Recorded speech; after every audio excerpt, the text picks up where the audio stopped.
કેમ છો વિદ્યાર્થી મિત્રો? ફરીથી તમારું એક વખત સ્વાગત છે રુદ્રા એજ્યુકેશન ની અંદર. આજે ગણિતની અંદર આપણે એક નવું ચેપ્ટર શરૂ કરવા જઈ રહ્યા છીએ, ચેપ્ટર નંબર 1, બરાબર, જેનું નામ છે આપણને વાસ્તવિક સંખ્યાઓ. બરાબર, આપણે લગભગ 6થા ધોરણથી આપણે ભણતા આવીએ છીએ. એનસીઈઆરટી નો જે અભ્યાસક્રમ છે કદાચ તમે 9મા ધોરણથી આપણે આવેલો છે, બરાબર. અત્યારે આ વર્ષ પ્રમાણે જો આપણે ગણીએ તો પણ એનસીઈઆરટી નો જે અભ્યાસક્રમ છે એમાં 6, 7, 8, 9, 10 એમાં બધામાં ગણિતની અંદર જે પહેલું ચેપ્ટર છે ને એ સંખ્યાને આધારિત જ હોય. જેમ કે 6થામાં જોઈએ તો સંખ્યા પરિચય હતો, 7મામાં હતા પૂર્ણાંક સંખ્યાઓ, પૂર્ણ સંખ્યાઓ, એવી રીતે લાઈનમાં આવતું જાય છે, બરાબર. 9મામાં આપણે સમય સંખ્યાઓ હતી અને હવે આવે છે આપણે વાસ્તવિક સંખ્યાઓ, બરાબર. પહેલા તો એક વખત આ સંખ્યાનું રિવિઝન કરી લઈએ કે આ સંખ્યાઓ ખરેખર કેવી કેવી હોય, બરાબર. તો પહેલા તો ચેપ્ટર નંબર 1 વાસ્તવિક સંખ્યાઓ. હવે બોર્ડની પરીક્ષાની અંદર આનો ગુણભાર છે આપણે 4, બરાબર. ટોટલ 4 માર્ક્સનું પૂછાવાનું છે આ ચેપ્ટર આપણે બોર્ડની પરીક્ષાની અંદર, જેમાં 2-2 માર્ક્સના દાખલા પણ હોઈ શકે, 1-1 માર્ક્સમાં ખાલી જગ્યા અથવા તો એક શબ્દમાં જવાબ પણ હોઈ શકે, બરાબર. હવે સંખ્યાના પ્રકાર જો આપણે સમજીએ તો સૌથી પહેલી સંખ્યા આપણી આવે છે પ્રાકૃતિક સંખ્યા, બરાબર. પ્રાકૃતિક સંખ્યા નેચરલ નંબર્સ એટલે કે n, બરાબર. એની શરૂઆત ક્યાં કરવાની? તો કે 1, 2, 3 એમ ક્યાં સુધી જશે? અનંત સુધી જશે. એટલે કે તેની અંદર કેવી સંખ્યા આવશે?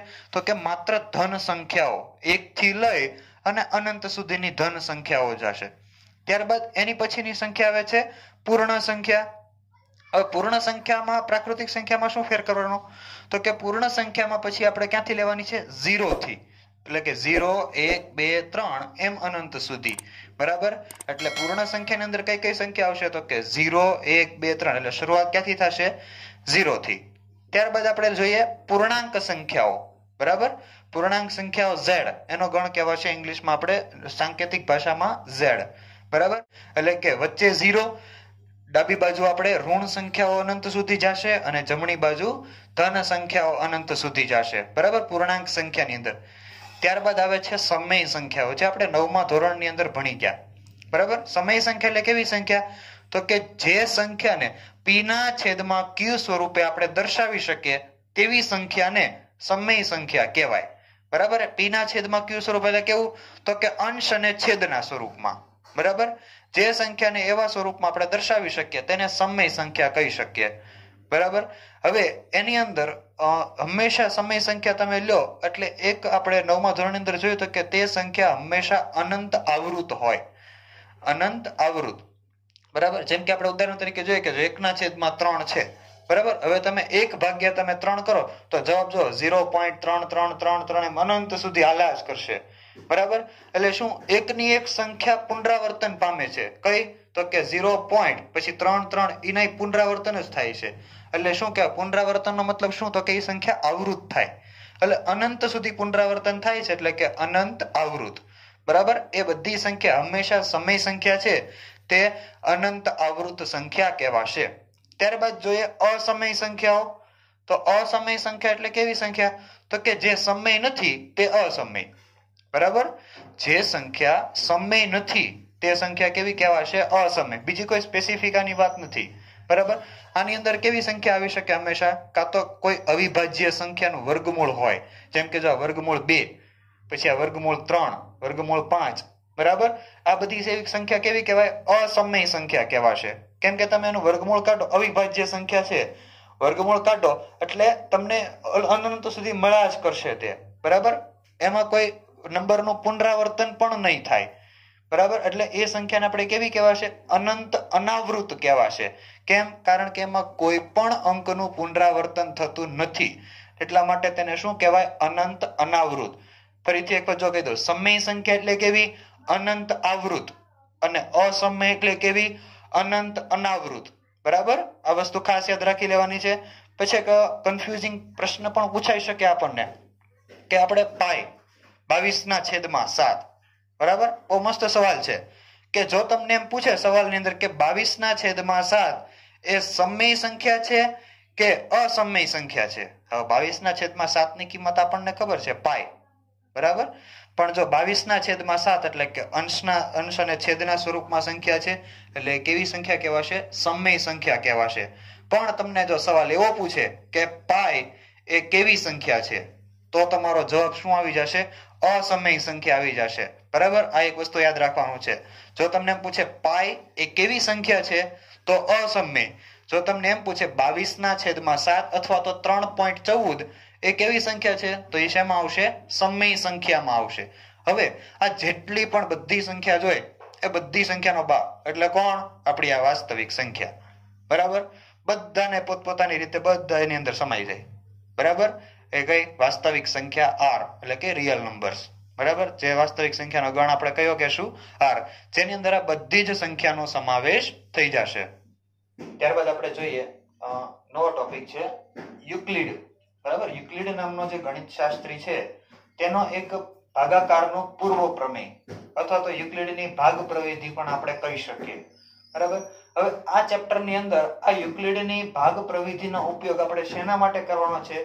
તો કે માત્ર ગુસ્સા શોધવા માટે બરાબર યુક્લિડની જે આ ભાગ પ્રવિધિનો એક પૂર્વ પ્રમેય પણ આપણને આમાં આપેલું છે એ પૂર્વ પ્રમેય એટલે શું તો આપેલા યુક્લિડનું ભાગ પ્રવિધિનું પૂર્વ પ્રમેય એટલે કે પ્રમેય 1.1 આપણી ચોપડીમાં આપેલું છે બરાબર આપેલા પૂર્ણાંકો ધન પૂર્ણાંકો a અને b એને સંગત અનન્ય અનઋણ પૂર્ણાંકો એવા મળે જે q અને r છે બરાબર આપેલા ધન પૂર્ણાંકો a અને b ને સંગત અનન્ય અનઋણ પૂર્ણાંકો q અને r એવા મળે કે જેથી a બરાબર bq plus r થાય બરાબર a બરાબર bq plus r હવે પહેલા તો આપણે એ સમજવું પડે કે આ છે શું a શું છે ને b શું છે ને q શું છે આપણને સિમ્પલ ભાગાકાર તો આવડે જ છે બરાબર તો ભાગાકારની અંદર આપણે કોઈ પણ વસ્તુ આમ બોક્સની અંદર લખીએ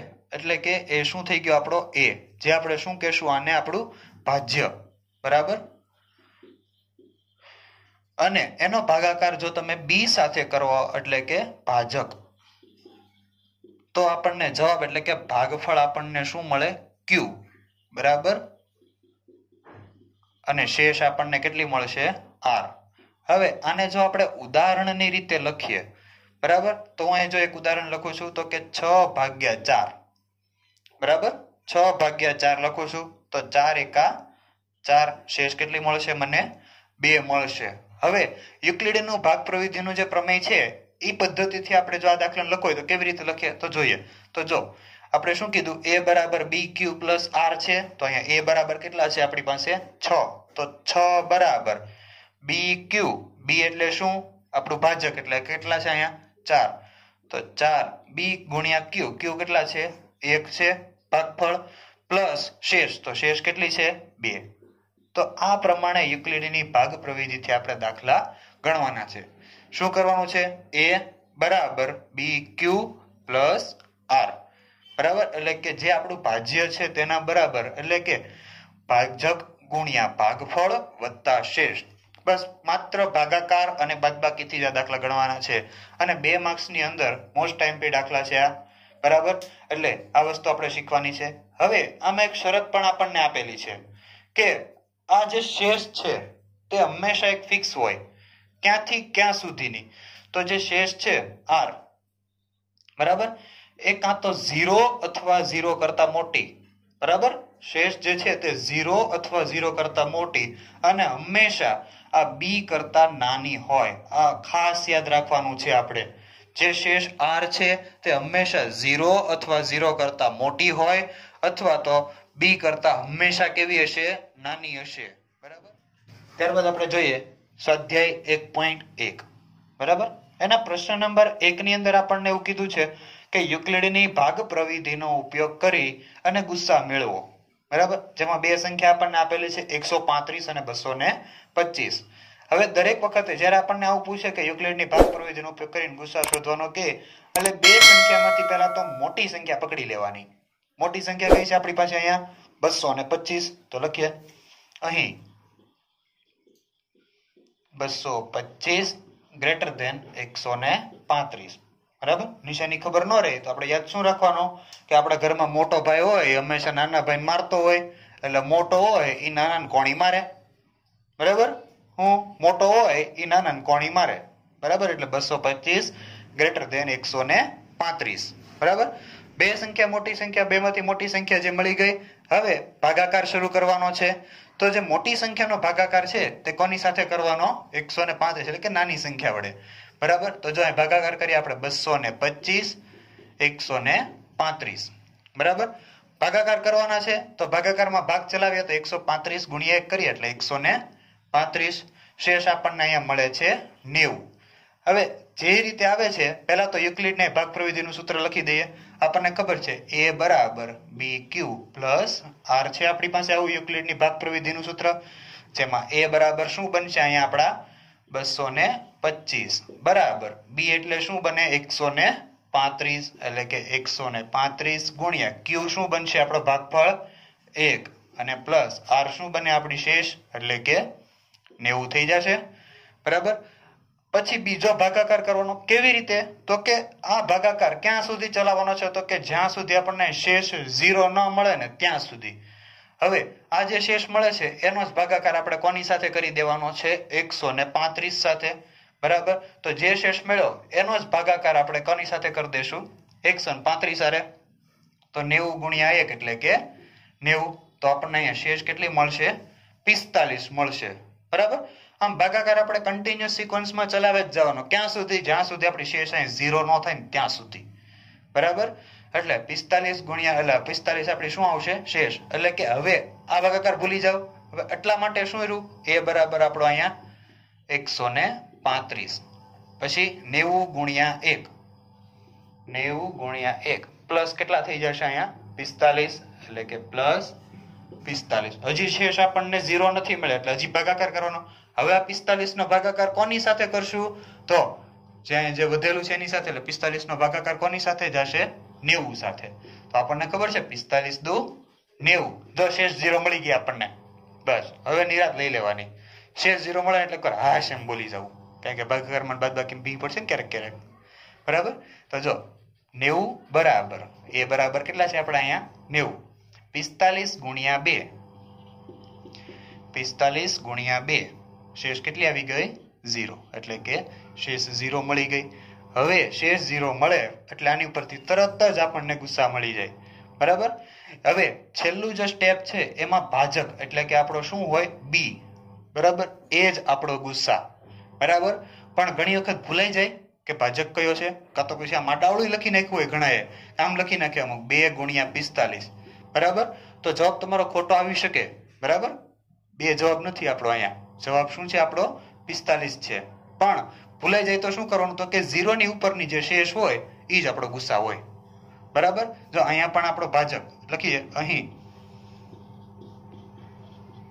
ભાજક આપણો કેટલો છે? 45.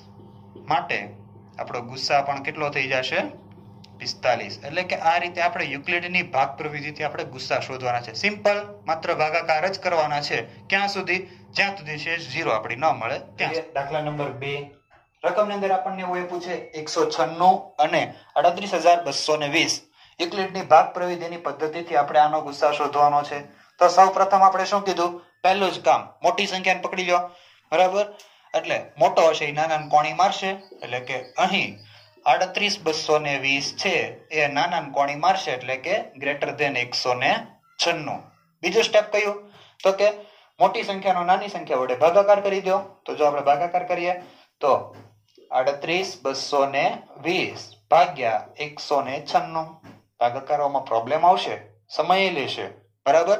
પણ તમે 196 ગુણ્યા 195 કરશો એટલે સીધા તમને કેટલા મળી જશે? 38220. એટલે સીધી તમને શેષ કેટલી મળશે? 0 જ મળશે. બરાબર. હવે ભાગાકારમાં તમારે સમય લાગશે પણ પ્રેક્ટિસ કરજો. બરાબર. અત્યારે મને યાદ છે કેમ કે ભણાવીને તો બધું યાદ રહી ગયું છે. બરાબર. એટલે પ્રેક્ટિસ કરવી પડશે જેથી કરીને તમારે સમય ઓછો લે.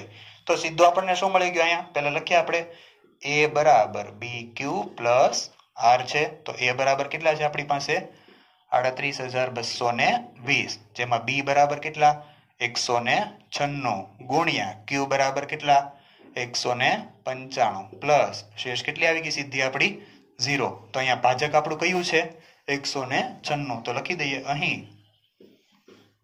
ભાજક બરાબર 196. માટે ગુસ્સા કેટલો થઈ જશે આપણો?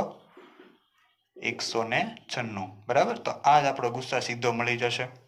ત્યારબાદ આપણને બીજી રકમ આપેલી છે 867 અને 255 બરાબર. તો ફરીથી આના સ્ટેપ જ છે કે અહીં મોટો હશે એ નાના કોણી મારશે, એ તો આપણને ખબર જ છે. તો કે 867 છે એ 255 ને કોણી મારે એટલે કે 867 ગ્રેટર ધેન 255. તમને એ પણ કહી દઉં તમારું નોલેજ ખાતર લેસ ધેન ગ્રેટર ધેન કેવી રીતે ઓળખવા. તો કે આ બે નિશાની છે આપણી પાસે બરાબર. જો ગ બને તો ગ્રેટર ધેન, લ બને તો લેસ ધેન બરાબર. આ પદ્ધતિથી યાદ રાખી લેવાનું. ગ બનતો હોય 1 લીટો કરવાથી તો ગ્રેટર ધેન, અને લ બનતો હોય તો લેસ ધેન કરી દેવાનું બરાબર. સૂત્ર આપણું કયું છે? a બરાબર bq પ્લસ r છે. તો ભાગાકાર કરીએ આપણો આનો. તો આ ભાગાકાર પૂછી નાખીએ આપણે. હવે શું કીધું છે આપણને? 867 ભાગ્યા 255. તો અહીંયા કરી દઉં છું 867 ભાગ્યા 255 બરાબર. લોજિક કેવી રીતે લગાડવું કે ભાઈ 255 છે અને અહીંયા 800 છે બરાબર. એટલે કાં તો 3 અથવા તો 4 આજુબાજુ ભાગ હાલશે. તો 255 ગુણ્યા 3 કરશું એટલે આપણને મળશે 765 મળે બરાબર. એની નજીકની સંખ્યા એટલે આપણી શેષ આપણને કેટલી મળશે? 102. તો પહેલા તો લખી દઈએ a બરાબર bq પ્લસ r છે. તો શું છે? 867 બરાબર bq એટલે કે b એટલે શું? 255 ગુણ્યા 3 પ્લસ 102 થઈ જશે બરાબર. ત્યારબાદ 102 મળ્યા તો એનો ભાગાકાર હવે કોની સાથે કરશું? શેષ જ્યાં સુધી 0 ન મળે ત્યાં સુધી ભાગાકાર આપણે કન્ટિન્યુ શરૂ જ રાખવાના છે. તો 102 ભાગ્યા 255 બરાબર. અહીંયા 100 છે, 100 ની નજીકની સંખ્યા અહીંયા 2 છે એટલે કે 200 ની નજીકની સંખ્યા. એટલે 100 ગુણ્યા 2 એટલે કે એની આજુબાજુ કરશું એટલે 102 ગુણ્યા 2 કરશું એટલે આપણને કેટલા મળશે? અહીંયા 204 મળી જશે. તો શેષ આપણને કેટલી મળશે? 51. તો લખી દો બરાબર. તો અહીંયા શું આવશે? a બરાબર 255 બરાબર 102 ગુણ્યા 2 એટલે કે 102 ગુણ્યા 2 પ્લસ શેષ કેટલી મળેલી છે આપણને? 51. હજી શેષ આપણને 0 નથી મળી તો હજી 51 નો ભાગાકાર કોની સાથે કરશું આપણે? 122 સાથે, સોરી 102 સાથે. તો 51 ભાગ્યા 102. તો 51 ગુણ્યા 2 કરશું એટલે આપણને 102 મળી જાય. એટલે સીધી શેષ આપણને કેટલી મળશે? 0 મળી જશે બરાબર. તો લખીએ 102 બરાબર 51 ગુણ્યા 2 બરાબર. તો 51 ગુણ્યા 2 પ્લસ 0. તો આપણે ઓટોમેટિક ખબર પડી જવી જોઈએ કે આપણો ગુસ્સા કેટલો આવશે? તો કે 0 ની ઉપરની જે સંખ્યા હશે એ આપણો ગુસ્સા હશે બરાબર. તો જો ગુસ્સા અહીં લખી દઉં છું અત્યારે હું, કદાચ નીચે ન પણ દેખાય આપણને. તો લખીએ અહીં ભાજક બરાબર 51. તો ગુસ્સા કેટલો થઈ જશે આપણો?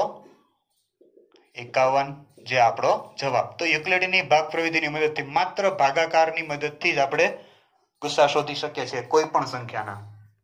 ત્યારબાદ આપણે જોઈએ પ્રશ્ન નંબર 2 બરાબર. પ્રશ્ન નંબર 2 ની અંદર એવું કીધું છે કે દર્શાવો કે કોઈ પણ અયુગ્મ ધન પૂર્ણાંક. અગાઉ આપણે વાત કરી અયુગ્મ સંખ્યા એટલે કેવી સંખ્યા થઈ જશે આપણી? એકી સંખ્યા. એટલે કે અયુગ્મ ધન પૂર્ણાંક સંખ્યા છે તે કોઈક પૂર્ણાંક q માટે 6q + 1 અથવા 6q + 3 અથવા 6q + 5 પ્રકારની હોઈ શકે બરાબર. હવે જ્યારે આ રીતના દાખલા આવે ત્યારે સૌપ્રથમ આપણું એક જ કામ કે પહેલા તો યુક્લિડની ભાગ પ્રવિધિનું સૂત્ર લખી દઈએ. તો પહેલા તો લખીએ, ધારી લઈએ અહીં ધારો કે કોઈ અયુગ્મ ધન પૂર્ણાંક બરાબર a બરાબર. હવે આ જે સંખ્યા આપણને આપેલી છે 6q + 1 6q + 3 6q + 5, હવે એને આપણે રફ વર્કની અંદર a બરાબર bq + r ની સાથે સરખાવવાના. જો આ રફ વર્ક અહીં એટલામાં કરું છું તો a બરાબર આપણી પાસે શું છે? bq + r છે. હવે અહીં શું આપેલું છે? 6q + 1 ને એવું બધું છે. તો 6q + 1 6q + 3 આ રીતનું છે. તો જો બધાની અંદર b બરાબર કેટલા છે આપણી પાસે? અહીંયા 6 છે બરાબર. તો b બરાબર ઓટોમેટિક આપણને આમાંથી કેટલા મળી જશે? 6 મળી જશે. તો જો લખી દઈએ અહીં બી ક્યુ બરાબર 6q થઈ જશે દરેક માટે. તો ક્યુ ક્યુ જો કેન્સલ કરી દઈએ તો બી બરાબર કેટલા મળે? 6 મળી જાય. માટે હવે જો બી બરાબર 6 મળે તો આપણે એક શરત કીધી હતી કે હંમેશા શેષ એટલે કે આર જે છે તે હંમેશા 0 અથવા 0 કરતા મોટી અને હંમેશા બી કરતા કેવી હોય? નાની હોય. એટલે કે બી બરાબર જો અહીં 6 છે તો આર વધુમાં વધુ કેટલો હોઈ શકે? તો કે 6 કરતા નાની સંખ્યા. એટલે કેટલી હોઈ શકે? 5 હોઈ શકે. બરાબર. તો જોઈએ માટે આર બરાબર 0 1 2 3 4 અને 5 આટલી સંખ્યા જ હોઈ શકે. 6 આવશે નહીં. શું કામ? કેમ કે શેષ છે હંમેશા બી કરતા કેવી છે? નાની છે. બરાબર. બસ તો હવે આ જ પદ્ધતિથી આપણે મૂકી દેવાનું છે. અહીં યુક્લિડની ભાગ પ્રવિધિ મુજબ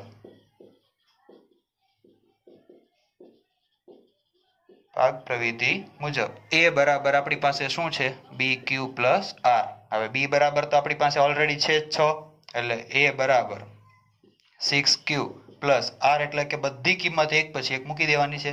એટલે કે 0 એ બરાબર 6q પ્લસ 1 એ બરાબર 6q પ્લસ 2 એ બરાબર 6q પ્લસ 3 એ બરાબર 6q પ્લસ 4 અને એ બરાબર 6q પ્લસ 5. હવે આપણને રકમની અંદર શું કીધું છે? અયુગ્મ ધન પૂર્ણાંક. બરાબર. અયુગ્મ ધન પૂર્ણાંક એટલે કે જેની શેષ અયુગ્મ હશે એ વસ્તુ પકડવાની. બરાબર. તો શેષ અયુગ્મ કોની છે? તો જો 6q પ્લસ 1 6q પ્લસ 3 અને 6q પ્લસ 5. તેથી આપણે લખી દઈએ અહીં અયુગ્મ ધન પૂર્ણાંક કયા કયા છે? તો જેની શેષ આપણે અયુગ્મ છે એ જ લેશું. એટલે કે આ લેશું 6q પ્લસ 1 વાળું, 6q પ્લસ 3 અને 6q પ્લસ 5. બરાબર. જે આપણને રકમમાં પહેલાથી આપેલા જ છે. દર્શાવવાનું છે એટલે આપણને ફિક્સ કઈ જ દીધેલું છે કે 6q પ્લસ 1 6q પ્લસ 3 અને 6q પ્લસ 5 છે. બરાબર. તો આ રીતે રકમ કદાચ ફેરવે તો ફેરવીને કદું કેવી રીતે ફેરવશે? તો અહીંયા જો 6q પ્લસ 1 છે ને એની જગ્યાએ હવે તમને ફેરવીને શું આપી શકે? તો કે જો આ ક્યાં લખું? અહીંયા લખી દઉં. આ જે 6q પ્લસ 1 છે ત્યાં આપણને આપે 4q પ્લસ 1. બરાબર. અને 4q પ્લસ 3. બરાબર. આ રીતનું પણ આપી શકે. ખાલી ફેરફાર કેલો તો જો અહીંયા 4 છે એટલે કે બી બરાબર 4 મળશે. તો શેષ ક્યાં સુધી આવશે? 0 1 2 અને ક્યાં સુધી આવશે? 3 સુધી જ આવશે. તો અયુગ્મ પૂર્ણાંક આપણને એમાં કેટલા મળતા હશે? 2 જ મળશે. બરાબર. 4q પ્લસ 1 અને 4q પ્લસ 3. આ પ્રકારના આપણને ચોપડીમાં ઉદાહરણ પણ આપેલા છે જે આ જ પદ્ધતિથી તમારે પ્રેક્ટિસ કરવાની છે. બરાબર. અને થઈ જાય એટલે કોમેન્ટ બોક્સમાં પાછા લખજો. આપણે જોઈએ એ પ્રશ્ન નંબર 3. બરાબર. પ્રશ્ન નંબર 3 ની અંદર આપણને એવું કીધું કે 616 સભ્ય ધરાવતું એક જૂથ છે. બરાબર. હવે એ જે સેનાનું જે જૂથ છે તે 32 અલગ અલગ જૂથ છે બેન્ડ વાળા. એટલે કે 32 બેન્ડ વાળા જે છે તેની પાછળ આખા જૂથને ચલાવવાનું છે. બરાબર. એટલે કે 616 સભ્ય છે એમાં 32 જણા નામ લાઈનમાં ઉભા રાખ્યા છે બેન્ડ વાળાને. હવે એની પાછળ આપણે આ જે સભ્યોને ગોઠવવાના છે. બરાબર. એ રીતે ગોઠવાયેલા આપણને કીધા છે. હવે આપણને જે કીધું છે કે આ ગોઠવવામાં આવે તો એક સ્તંભની અંદર એટલે કે આ એક હારમાં મહત્તમમાં મહત્તમ કેટલા સભ્યો હોઈ શકે? બરાબર. મહત્તમ કેટલા સભ્યો હોઈ શકે એ આપણે એક સ્તંભમાં આપણે શોધવાનું છે. બરાબર. તો પહેલા તો ખાસ યાદ રાખજો જ્યારે આ પ્રકારની રકમ આવે તો લસા અને ગુસ્સા દ્વારા તેનું સોલ્યુશન થઈ શકે. બરાબર. પણ હવે ક્યારે લસા શોધવો અને ક્યારે ગુસ્સા શોધવો એ આપણે પહેલા જાણવું પડે. તો લસા અને ગુસ્સા માટે એક વસ્તુ આપણે શીખી લેવાની છે. તો લસા ક્યારે શોધાય? તો કે જ્યારે રકમની અંદર ઓછામાં ઓછું. બરાબર. પછી લઘુત્તમ. બરાબર. નાનામાં નાનું આવા શબ્દો ઉપયોગ થાય ત્યારે રકમની અંદર મોટે ભાગે લસા શોધવાનો આવશે. બરાબર. જો રકમ ટ્વિસ્ટ ન કરેલી હોય તો. બરાબર. 100% નથી કહેતો. મોટે ભાગે ઓછામાં ઓછું, લઘુત્તમ, નાનામાં નાનું આવા શબ્દોનો જો પ્રયોગ થતો હોય રકમની અંદર તો શું શોધવાનું આવશે? લસા શોધવાનો આવશે. ત્યારબાદ ગુસ્સા ક્યારે આવશે? તો ગુસ્સાની અંદર આની કરતા વિરોધી શબ્દો એટલે કે વધુમાં વધુ. બરાબર. લઘુત્તમની જગ્યાએ શું આવશે? મહત્તમ. પછી મોટામાં મોટું આવા શબ્દોનો જ્યારે પ્રયોગ થાય ત્યારે આપણે શું શોધવાનું આવશે? ગુસ્સા. તો આપણે જો આ રકમની અંદર જો શું આપેલો છે શબ્દ, તો કે મહત્તમ, એક સ્તંભની અંદર મહત્તમ સભ્યોની સંખ્યા, બરાબર, એટલે કે એક સ્તંભમાં મહત્તમ કેટલા સભ્યો સમાઈ શકે, એટલે કે આની અંદર શું શોધવાનું છે આપણે? ગુસ્સા. તો પહેલા તો એ લખી દઈએ કે અહીં એક સ્તંભમાં રહેલા મહત્તમ સભ્યો શોધવાના હોવાથી શું શોધવું પડશે? આપણે ગુસ્સા શોધવો પડે, બરાબર. તો ગુસ્સા શોધવા માટે હમણાં આપણે પહેલા પ્રશ્નની અંદર આપણે જો આપણી પાસે કઈ પદ્ધતિ છે? યુક્લિડની ભાગ પ્રવેધી વાળી પદ્ધતિ, બરાબર. તો પહેલા તો કઈ કઈ સંખ્યા આપણને આપેલી છે? 616 અને 32, બરાબર. તો એ બંને સંખ્યાનો આપણે શું શોધવાનો છે? ગુસ્સા, બરાબર. તો લખીએ અહીં, તો મોટી સંખ્યા કઈ છે આપણી પાસે? 616, બરાબર. મોટો નાનાને કોણી મારે, એટલે કે 616 ગ્રેટર ધેન 32. ભાગ પ્રવેધી પ્રમાણે તો આપણે શું છે આપણી પાસે? a બરાબર bq પ્લસ r, એટલે કે 616 નો ભાગાકાર કોની સાથે કરશું આપણે? 32 ની સાથે કરશું. તો જો 616 નો ભાગાકાર આપણે 32 ની સાથે કરીએ તો 32, તો 32 ગુણ્યા 19 કરશું તો આપણને જવાબ અહીં મળે છે 608, બરાબર. તો 608, 616 માંથી 608 જાય તો આપણને શેષ કેટલી મળશે? આપણને 8 મળશે. હવે એ 8 નો ભાગાકાર કોની સાથે કરશું? 32 સાથે. પણ પહેલા તો જે ભાગાકાર આવ્યો છે એ પ્રમાણે અહીંયા લખી દઈએ આપણે, બરાબર. તો a બરાબર કેટલા થઈ જશે? 616. b બરાબર 32 ગુણ્યા 19, બરાબર. 32 ગુણ્યા 19 શેષ કેટલી મળી છે આપણને? 8 શેષ મળેલી છે. પછી 8 નો ભાગાકાર 32 સાથે કર્યો છે તો 8 ચોક 32, તો શેષ ઓટોમેટિક કેટલી આવશે આપણી પાસે? 0 આવી જશે.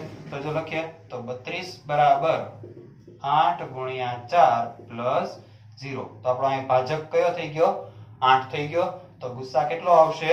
8. તો લખીએ અહીં ભાજક બરાબર 8 માટે ગુસ્સા કેટલો મળશે આપણને? 8, બરાબર. તો ગુસ્સા જો 8 મળ્યો એટલે કે એક સ્તંભની અંદર રહેલા મહત્તમ સભ્યો કેટલા હશે? 8 હશે. જે વાક્ય આપણે અહીંયા લખી દઈશું, અહીં એક સ્તંભમાં રહેલ મહત્તમ સભ્યો